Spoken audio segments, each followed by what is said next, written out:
Pemirsa, berikut kita simak wawancara eksklusif bersama Danlanut Bandara Internasional Ngurah Rai, Kolonel PNB Wayan Superman. Berdialog dengan Komandan Pangkalan Angkatan Udara Ngurah Rai, Bapak Wayan Superman, Kolonel penerbang ya Pak? Betul. Baik, kita akan menggali lebih jauh lagi soal kedirgantaraan Pak. Bapak ini sebenarnya cita-citanya memang jadi penerbang Angkatan Udara atau memang latar belakangnya gimana Pak? Atau kecelakaan mungkin ya? Silakan. Terima kasih. Awalnya gimana? Terima kasih Bapak. Ya. Sebenarnya mungkin kena di kecelakaan itu mungkin.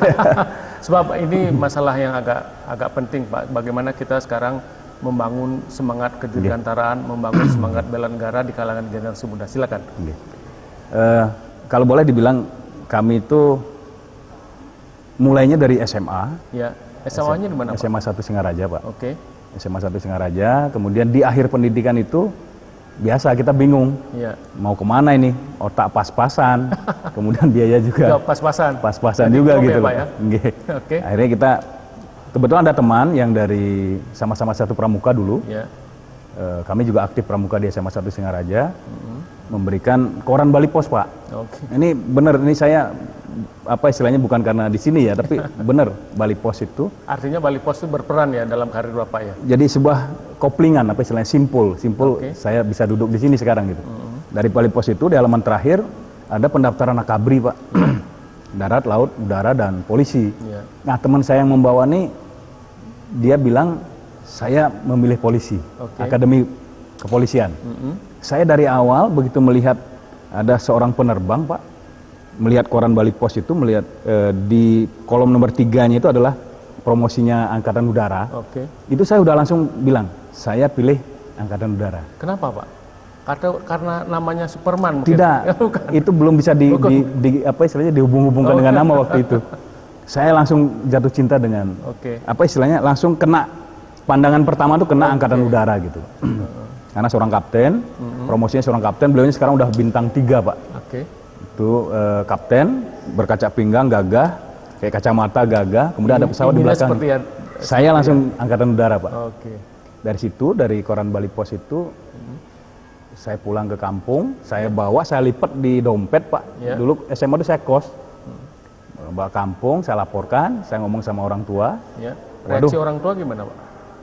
Kan tadinya bilang otaknya pas-pasan, duitnya juga pas-pasan. Jadi kenanya di duit. Waduh, duitnya dari mana gitu Bapak. Bapak yang bilang. Namun setelah itu, seminggu berikutnya Bapak datang. Ya. Bapak dari kampung datang ke Singaraja. Waduh, Yan, Bapak kepikiran omonganmu. Akhirnya Bapak langsung waktu itu ke Denpasar. Ya. Kebetulan ada saudara di Denpasar yang dari polisi. Mencari bagaimana caranya daftar akabri itu. Demikian Pak mungkin di awalnya. Artinya ada kemauan, tekad, kerja keras, dan sinergi, dukungan dari sepenuh dari orang tua. Betul. Nah, sekarang ini dari kalangan pemuda Bali, agak sulit rasanya untuk mereka mengikuti jejak Bapak. Mungkin tidak terlalu sulit.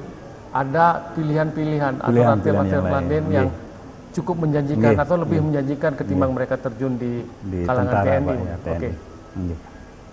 Kalau kami lihat memang alternatif sih Pak ya.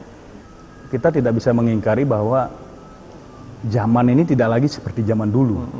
Bahwa euforia ataupun kita punya fokus kepada seorang sosok militer itu dulu iya mungkin. Tapi sekarang dengan banyaknya alternatif, saya rasa adik-adik lebih bisa memilih, atau mungkin malah adik-adik yang lebih realistis. Mungkin dibandingkan dengan kita dulu, kami dulu. Namun dalam spirit bagaimana adik-adik akan memilih jalur ke TNI, itu saya rasa masih ada. Katanya TNI Angkatan Udara Pak mau buka peluang. Betul. Kita setiap tahun ada Pak, setiap tahun ada. Namun untuk di Ngurah Rai ini memang slotnya sangat terbatas. Sehingga dari jatahnya terbatas. Sehingga dari sekian banyak, semua SMA juga sudah kita hubungi, ada sosialisasi di situ. Banyak yang berminat, tetapi ya itu tadi. Akhirnya mungkin adik-adik putusnya itu di jatah kita yang kita kirim ke pusat. Berapa Pak di jatah Pak? Kurang lebih ada mungkin di bawah 10 mungkin. Di bawah 10 ya. Padahal adik-adik saya lihat itu begitu Ribuan yang sosialisasi. daftar Pak ya? Ribuan. Karena mungkin dari TNI Angkatan Udara juga memang secara organisasi juga tidak terlalu besar. Oke. Dan peluang-peluang untuk adik-adik yang dari Bali masih bagus, Pak. Oke. Masih bagus. Peluang itu masih ada.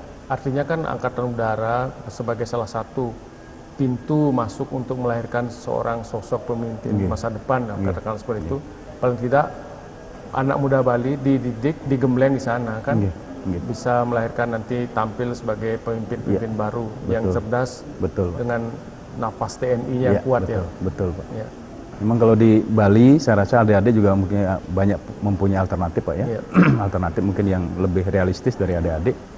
Namun minat dari remaja-remaja kita juga banyak yang pengen masuk ke TNI Angkatan Udara khusus Pak. Karena di TNI Angkatan Udara, kalau saya pribadi bilang, saya pribadi mengalami Pak, saya sebagai penerbang pesawat Hercules Pak, sampai dengan pangkat kolonel saya masih terbang, itu rasanya beda. Bedanya di mana Pak? Bedanya kita ngelawan alam. Jadi melawan alam, menyesuaikan. Nah, jadi melawan. Bukan melawan alam mungkin ya, bahasanya tuh tepatnya adalah kita sangat riskan sekali dengan alam ini. Jadi ya bukan melawan sih, artinya bersahabat jadinya gitu ya. Jadi semua fenomena alam di kita itu dengan kita terbang itu sebenarnya kan melawan kodrat, bukan mungkin tepatnya melawan kodrat ya. Kita biasa di darat, terus tiba-tiba kita menjadi orang yang terbang. Dan terbang pun terbang yang boleh dibilang ada tantangannya karena kita membuat manuver, Pak. Manuver-manuver udara itu yang relatif mungkin bagi rekan-rekan penerbang yang lain juga belum ketemu. Kita ini yang ketemu di Angkatan Udara ini kita ketemu. Terkait sekarang posisi dan Lanut ya, posisi Bandara Ngurah Rai yang sangat strategis bagi konteks Bali sendiri atau konteks Indonesia, bagaimana Pak tupoksinya? Bali sendiri sebagai salah satu pusat pariwisata dunia, bagaimana Anda memanage itu dengan sinergi tentu dengan anggota TNI yang lain kan? Betul. Bagaimana Pak? Kalau di kewilayahan kami tetap matur kepada senior yang berada di wilayah, utamanya adalah dari jalur TNI adalah Bapak Pangdam, kemudian senior kita juga yang di Korem, dari Lanal juga, kemudian Bapak Kapolda, dari jajaran kepolisian. Kemudian dilihat dari fungsi kami juga ada, salah satunya adalah membina potensi kedirgantaraan, sehingga kami pun berusaha untuk bagaimana menarik minat rekan-rekan dan membina potensi-potensi dirgantara seperti latihan-latihan dilaksanakan oleh Federasi Aerosport Indonesia, FASI. Kemudian komunitas drone pun kita akomodir, karena berbicara drone ini komunitas sudah banyak sekarang ya. Sudah banyak, namun dalam hal keselamatan penerbangan ini juga harus kita aturan ya, mereka harus tahu. Mengingat Ngurah Rai juga bukan relatif lagi, memang padat sekali untuk trafficnya padat sekali. Itu peak season itu bisa 28 take off landing sejam. Berarti kalau di 60 menit per 28 ya per 30 kira-kira 2 menit sekali. Sangat padat sekali Pak.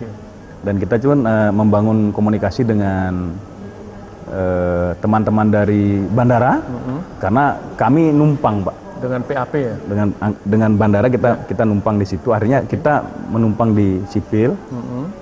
Sehingga dengan demikian kami juga membangun komunikasi yang sampai dengan saat ini kita udah ada satu exercise, Raja Salman datang bagaimana kita mengelola sebuah komunikasi dan koordinasi. Dan itu salah satu contoh keberhasilan Pak ya? Keberhasilan semua pihak. Keberhasilan semua pihak. Karena kita nggak bisa otoriter sendiri, TNI. Memang dalam PPIP itu memang penanganannya adalah dari TNI. Namun internasional Ngurah Rai ini internasional Pak. Jadi spiritnya luar biasa Ngurah Rai. Kalau pengalaman pribadi Pak soal kedatangan Raja Salman kemarin ada nggak Pak? Hal-hal yang banyak sebenarnya Pak. Mungkin tidak perlu kami ceritakan di sini. Banyak. Yang jelas saya bisa salaman dengan beliau. Itu merupakan anugerah mungkin bagi saya. Biar bagaimanapun kan beliaunya datang ke sini ke Bali, dan saya sebagai orang Bali menjadi komandan Lanut di Bali. Saya sempat bersalaman dengan beliau. Nggih, terima kasih Pak Suparman. Terima kasih banyak Nggih, Bapak. semoga nanti karirnya tetap Astonggare, meningkat. Astonggare. Kita sama-sama Nggih. menjaga Bali, Nggih, menjaga Astonggare. Bandara Ngurah Rai. Nggih, Astonggare. Baik, pemirsa Bali TV, itu tadi bincang-bincang singkat kita dengan Bapak Danlanut Ngurah Rai. Terima kasih atas perhatian Anda. Sampai jumpa.